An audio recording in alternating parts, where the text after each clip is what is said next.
Before I get stuck into this video, I just want to address the tragic news that surfaced on Saturday night, and that was the horribly heartbreaking and tragic passing of Sol Bamba, who unfortunately lost his battle with cancer at only 39 years old. Sol, of course, was a fantastic footballer, but an even better man, an amazing character, just one of the most likeable footballers you could ever see. And that's clear by the unbelievable amount of tributes that have been shared throughout all of football, whether it's fans, fellow footballers, managers. The outpouring of emotion towards Sol and his passing just shows how much of a legend and a great human being he was. And his short time at Boro was short but incredibly memorable. He gave us everything. He was a fantastic character. I always joke about my awful away record following Middlesbrough away in the league, but I can always be incredibly proud to say I was there in the away end that night at Old Trafford when we beat Manchester United on penalties and Sol put away one of the coolest, calmest penalties you will ever see, and one of the most impressive heat maps you will ever see in a game. He was absolutely amazing. Devastating news, hit me like a train when I read it, and I didn't even know the guy, and a lot of people feel the same, and that just shows how much of an amazing person he was. So yeah, rest in peace, Sol. And my thoughts are with his friends and his family at what I'm sure is an extremely difficult time.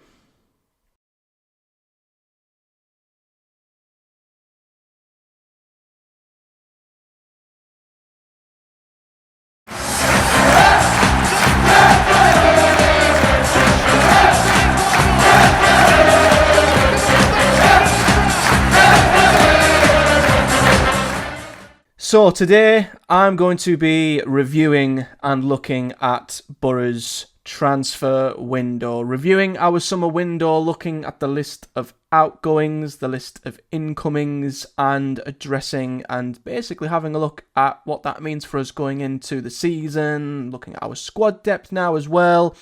And we're also going to do lots of other content based on this. I'm going to revisit my Championship League predictions as well, so you'll find out if I've changed where I have put Boro in terms of my predicted league. But this is a graphic that I pulled together for the Boro Breakdown podcast, and we did delve very deeply into Boro's start to the season thus far and our transfer window on the Boro Breakdown podcast, so go and check that out if you haven't already. But this is basically the list on screen, and I'm going to upload this to the podcast providers as a bit of a Project Boro bonus episode, so I'll read out the list of incomers and outgoings. Outgoings, I mean, yeah, there might be a few youngsters we've missed on there, but going out this summer, Paddy McNair released, Liam Roberts, of course, goalkeeper, released, same for Jamie Jones.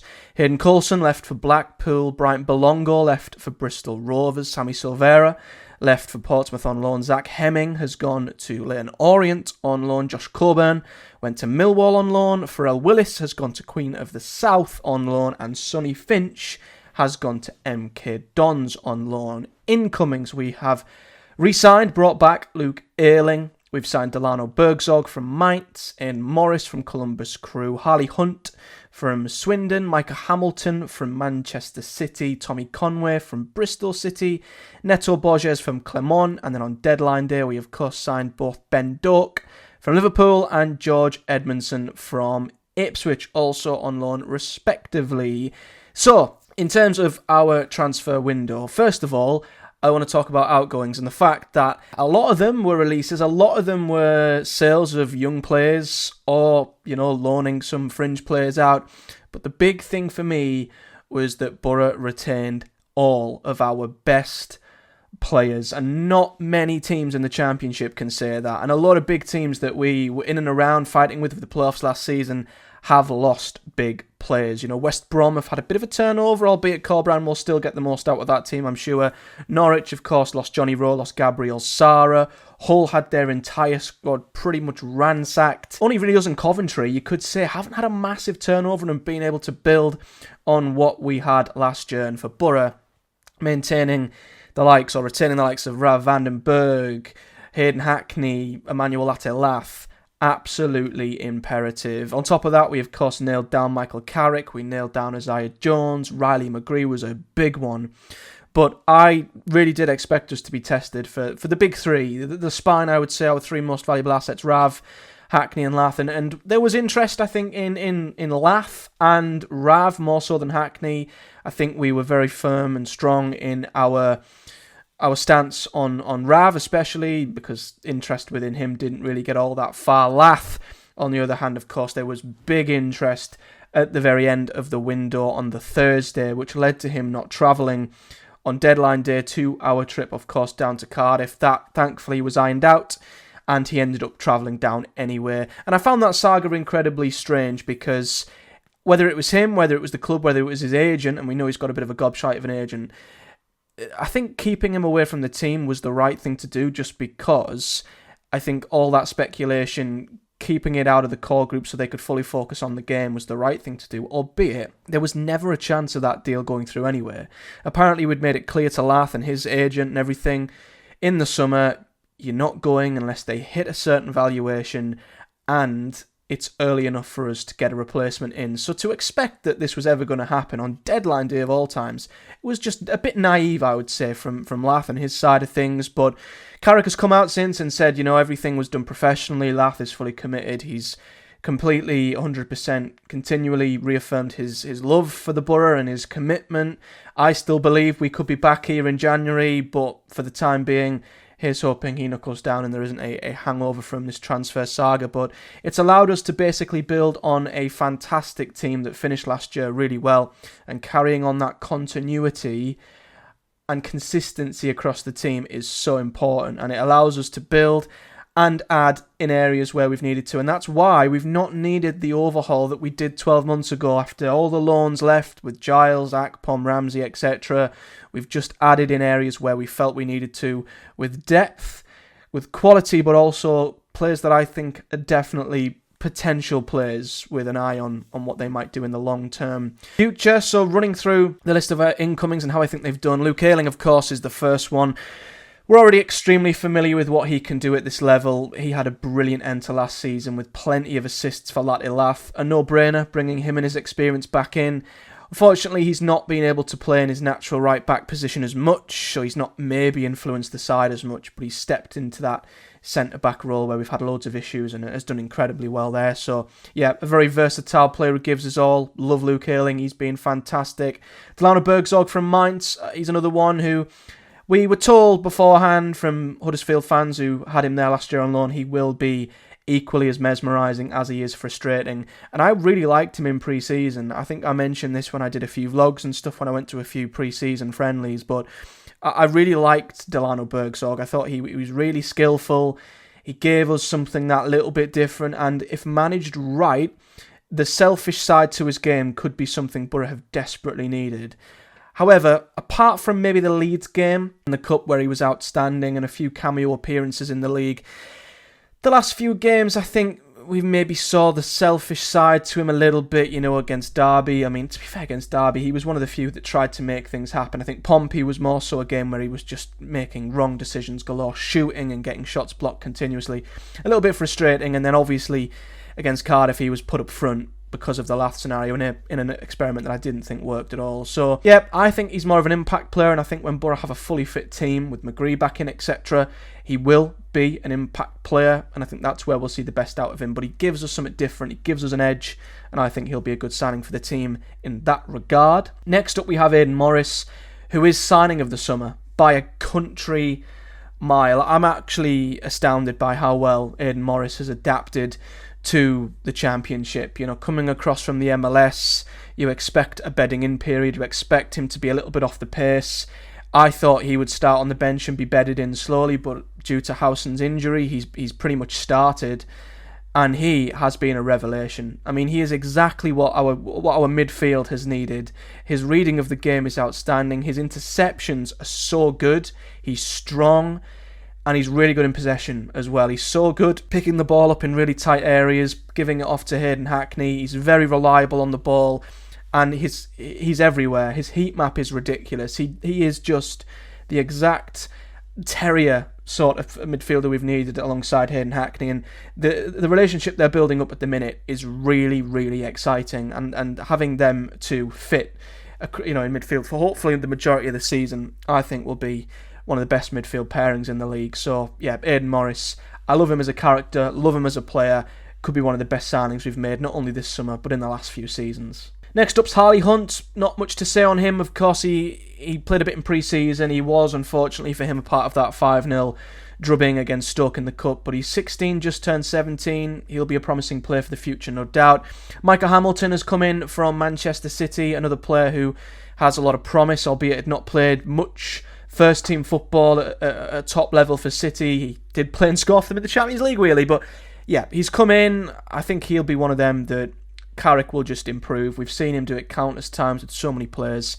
As he grows and continues to play for Boro under Carrick, he will just grow as a player. And it wouldn't surprise me to see him go on leaps and bounds this time in 12 months' time. He could be an outstanding player. I am a little bit disappointed to see that he's being utilised on the left. I don't think he suits the McGree role in terms of coming in off the inside, because he's very right-footed, so he just doesn't suit that McGree role for me. I'd much rather see him on the right as an out-and-out winger, beating his fullback and putting balls into the box and competing with Isaiah Jones. Whether we'll see that, I don't know. I hope we do. I just worry that playing him in the wrong position might not get the best out of him at this point. We'll see how that goes. Tommy Conway from Bristol City was, of course, a big one. I'm very, very happy to get this deal over the line, and a bit like a lot of other deals, to be honest, Boro beat a hell of a lot of clubs to Tommy Conway. We've done the same with Hamilton, we've done the same with Ben Doak, we've done the same with a few. And I think just that, briefly, just proves how much I think Middlesbrough is a promising prospect for players at the minute. You know, they're seeing what Boro did with Morgan Rogers, they're seeing what Michael Carrick does with players and how he improves them, and that's, I think, making a lot of players sway their judgment and choose Boro over a lot of other Championship clubs, and that's been the case for a few signings. It's a huge vote of confidence for the Boro and what we're doing right now, and Tommy Conway's another one who I think is going to be a big player for us. I'm quite excited to see that he's not being brought in as a backup to Lath, albeit he could play there. Carrick seems very adamant on him playing in that number 10 shadow striker role behind Chuba Akpom, I wish, where Chuba Akpom used to play behind Latte Lath. And although we've not maybe seen the best of that as yet, I think it will come, and when it does, I think Tommy Conway will bag quite a few goals for Boro. And he's another one who, you know, if Lath does move on in the future, which is something that still might happen in January, for example, Tommy Conway is a ready-made player for the future who could step into that role as well. So he's good for the team right now, but I think he's also good for the potential Boro team in the future. Neto Borges was the last permanent signing we made, of course, from Clermont. Come straight in against Cardiff and did brilliantly well. I thought he's going to give Lucas Engel the competition he desperately needs. We all know, obviously, with Bangura's injury, Engel's really the only ready-made Championship starter, and he's not been pretty good so far this season. Engel's form has been very, very bad, and he's looked like he's really took a knock to his confidence. So I think having someone to step in and take Engel out the team for a bit is a good thing, and Neto Borges will hopefully help Engel raise his performance levels with that competition. But he come in, he looked solid. You know, I don't think we're going to see the offensive numbers still that we saw from Ryan Giles, for example, but I think he could offer us something a little bit more solid defensively. But from a player point of view, from a character point of view, he comes across really well, and I think he'll be really good for the dressing room, and Boro love a Brazilian. So yeah, hoping Neto Borges, does well here, and he certainly started well enough, which is good.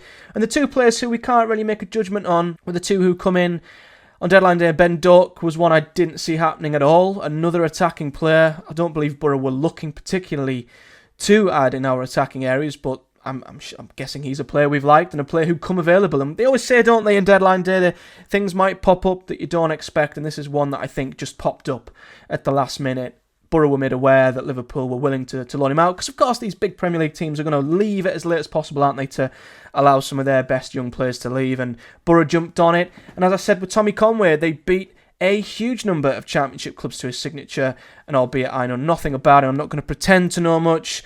Every single sort of report from Liverpool fans and the like have him as a very exciting, bums-off-seat, direct winger who will be a nightmare for defences, and he will be playing on the right So he will be giving Jones competition, which I've been crying out for. If it's not Micah Hamilton, I'm hoping it will be him. I'm excited to see what he does. And then George Edmunson, obviously a centre-back who got promoted last season, has been a part of a Ipswich side who've been very successful. So I'm hoping his mentality, his experience will bode well. He's, of course, come in due to Boro's centre-back injury issues. And he's just a body that was needed. And I'm glad we've got him in. You know, we didn't have to buy a fifth centre-back. We don't need 5 centre-backs in our books.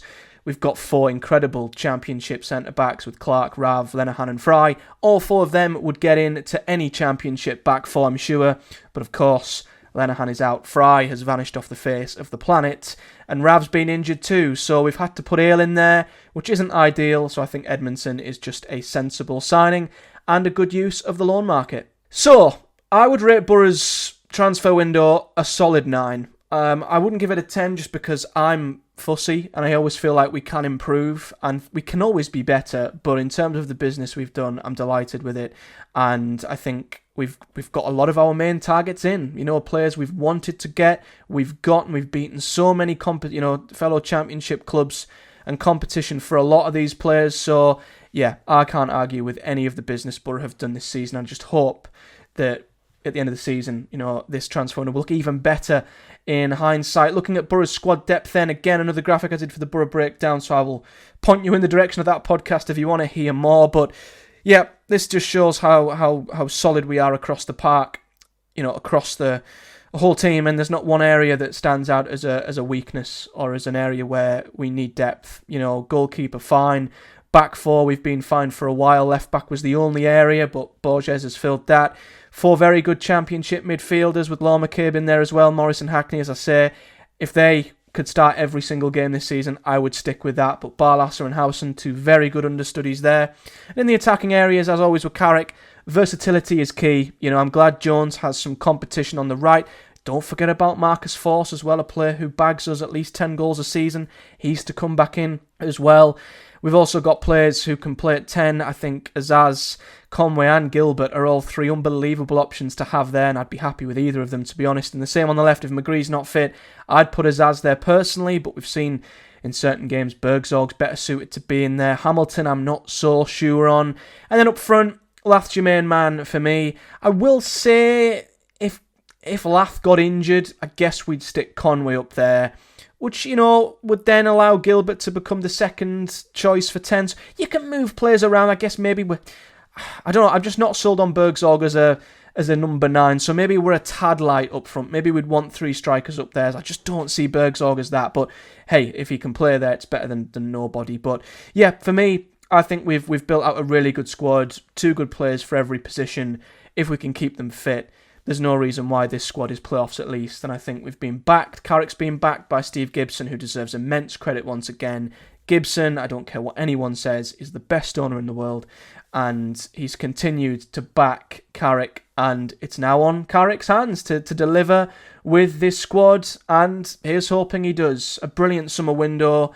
Hopefully we keep everyone fit. No reason why this team can't achieve success this season, hopefully playoffs. I would love it to be even better than that. But let me know your thoughts on Boro's transfer window in the comment section below.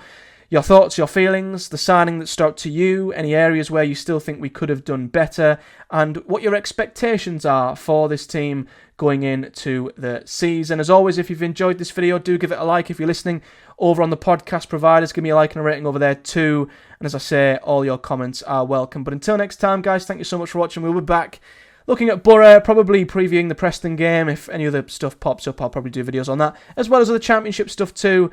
And there will be a Boro career mode coming out when EAFC drops in, well, now, September, this month. So keep your eyes peeled for that too. But until next time, guys, thank you very much for watching, and I'll see you all in the next one. Up the Boro.